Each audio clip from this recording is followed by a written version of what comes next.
Cet accord est une infamie, disons-le. Hein. C'est une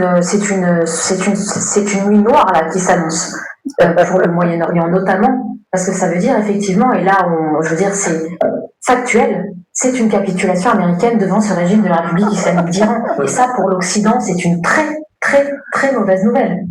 Vous avez le Sud global, c'est-à-dire qui est en train de jouir ce soir. N'oubliez pas que la République islamique d'Iran, qui sont leurs alliés? La Chine et la Russie. C'est ce bloc-là qui est en train de gagner à travers la victoire de la République islamique d'Iran. Certains disaient au début de cette guerre que c'était déjà le début de la défaite de l'Occident. Et j'avais du mal à y croire, peut-être par instinct un peu optimiste. Mais là, ce qui se passe ce soir, avec cet accord qui a été signé en catimini selon les règles de la République islamique d'Iran, avec Donald Trump qui change complètement son discours et qui même est prêt à libérer absolument toute l'économie de ce régime pour qu'il puisse être encore plus puissant demain et pour qu'il puisse y avoir encore peut-être demain une région à feu et à sang. Pardonnez-moi, c'est une nuit très sombre et cet accord, je le dis ce soir, est une infamie. La République islamique qui était censée être détruite va toucher combien de milliards? On voit ça. 300 milliards plus, oui, parce qu'il faut rajouter le fait qu'ils ont touché des droits de péage sur 450 plus, ils vendent leur pétrole librement. Là. Les avoirs gelés sont dégelés immédiatement, et jamais j'aurais imaginé que la guerre allait se terminer par on va balancer des milliards en Iran, et que les pays voisins vont payer un tribut, en fait. Ils vont payer un tribut aux vainqueurs. Et ils sont dépassés par les événements, les amis. L'Iran est plus fort, l'Iran est fort. L'Iran fait des gens intelligents et non des gens qui font du spectacle. Salut, bienvenue sur votre plateforme. Ici, l'homme le plus noir de la terre est fier de l'être. Si vous n'êtes pas encore abonné ici, s'il vous plaît, abonnez-vous, abonnez-vous, abonnez-vous, partagez, partagez, partagez, likez. C'est important. Le message doit aller toucher encore davantage. Parce que là, ouais, ils sont en train de pleurer. Et on dit quoi? Chez moi, on dit, ce sont les pleurs de Mbolé. Et nous, alors, on s'en fout. Les Iraniens ont bien joué. Et l'Iran les fait ça dur. C'est la raison pour laquelle sur les différents plateaux maintenant, les gars ils n'arrivent pas à être courants avec eux-mêmes. C'est-à-dire que ce qu'ils ont dit hier, ils sont en train de se dire sans toutefois se rendre compte que oui, on avait dit ça hier, mais ils s'en foutent du reste. Et le problème, c'est de l'argent. Il fallait punir l'Iran, maintenir l'économie iranienne dans les difficultés, alors que l'Iran les a arrêtés sur leur banzan, les Gouloubena pendant. L'Iran les a arrêtés comme ça. Le détroit d'Ormuz, le pétrole, le gaz, Et après, les frappes précises qui touchent les cibles et qui détruisent l'appareil américain, les radars, les avions. Les avions paquets, il a dit que l'Iran découvre ces endroits-là et l'Iran frappe pour brûler ces avions. Pensez que Donald Trump, il est si stupide pour ne pas comprendre les enjeux. Donald Trump a compris. La suite maintenant, les amis. La République islamique d'Iran, qui est un régime terrible, le même discours. Tu connais d'autres? J'en connais d'autres. Merci. Pardonnez-moi, oui, mais vous les mettez sur le même plan, mais vous vous trompez. Oui. En fait, Pourquoi je me trompe? Mais je pense que la démocratie est toujours meilleure. Est-ce que je peux vous ensemble? Pas ensemble, d'accord. Alors, la démocratie vaut mieux qu'une dictature islamiste et théocratique. Voilà, c'est assez simple. Il y a le relativisme, le fait de mettre les choses sur le même plan, c'est dangereux. Vous confondez le flacon et ce qu'il contient. Voilà. Le flacon démocratique est effectivement bien plus attrayant que le flacon théocratique. Il avait été élu, non? Fascisant.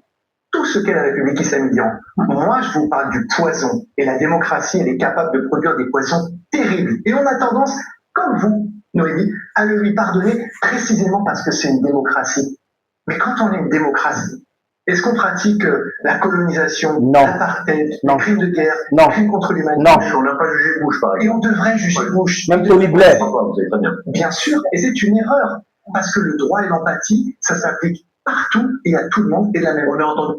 Il fallait juger Bush sur la guerre de l'Irak, où il a tué près d'1 million de personnes. Pour rien du tout, juste pour venir voler le pétrole. En Libye, regardez l'État libyen aujourd'hui. Cameron doit aller en prison, Obama doit aller en prison, Hillary Clinton doit aller en prison, qui s'appelle Nicolas Bandi, là, le voyou de France, là. Nicolas Sarkozy doit aller en prison. Regardez la Libye avec Gaddafi et après Gaddafi. C'est la destruction totale. Si on n'a pas compris, les amis, on ne va pas avancer. Si on n'a pas compris, we're not going to move forward. These people don't love the truth. So when you talk about democracy, there's a poison. Hitler was elected. Hitler killed millions of people. Mussolini was elected. Mussolini contributed in the Second World War. Franco was elected. So all these people were elected under democracies. Netanyahu has been elected into office several times. See what the guy is doing in Gaza. More than 20,000 kids eliminated. People have been eliminated in Lebanon. That is democracy for you. And some of these people come on stage, they come and they are supporting this people because I don't think they say in the name of democracy. So in the name of democracy, you can kill and go scot-free. And then if you're not in the Western democracy, you don't have a right to retaliate if you're being punished by them. If you do so, they'll attack you, a terrorist, they'll give you names. No, that was back then. Today, no, that's not change. Vous confondez le flacon et ce qu'il contient. Le flacon démocratique est effectivement bien plus attrayant que le flacon théocratique, autocratique, fascisant.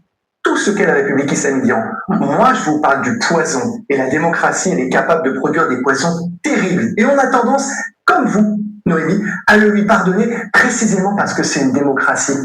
Mais quand on est une démocratie, est-ce qu'on pratique la colonisation, l'apartheid, les crimes de guerre, les crimes contre l'humanité? Bush, on n'a pas jugé Bush, par exemple. Et on devrait juger Bush. Il devrait passer. On ne le pas, vous savez très bien. Bien sûr, et c'est une erreur. Parce que le droit et l'empathie, ça s'applique partout et à tout le monde. Et pourquoi est-ce qu'on ne s'est pas arrêté? Et pourquoi est-ce qu'on n'a pas fait une spéciale sur les dizaines d'enfants qui sont morts dans une frappe américaine?